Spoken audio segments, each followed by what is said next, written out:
Hi, it's Kaylee Baker, and this is my presentation about salt mining.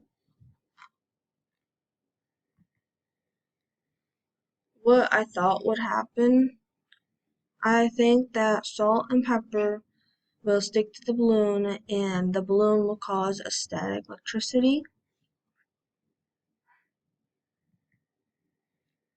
What happened? The salt and pepper stuck to the balloon and caused a static noise while sticking to the balloon.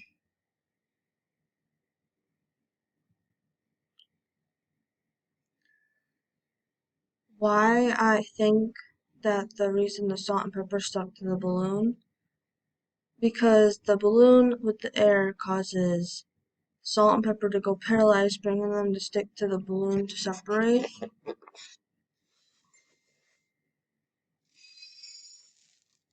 And that's why I think that happened. Here is proof of me doing it. I found it pretty cool and crazy, but that's my presentation on salt mining.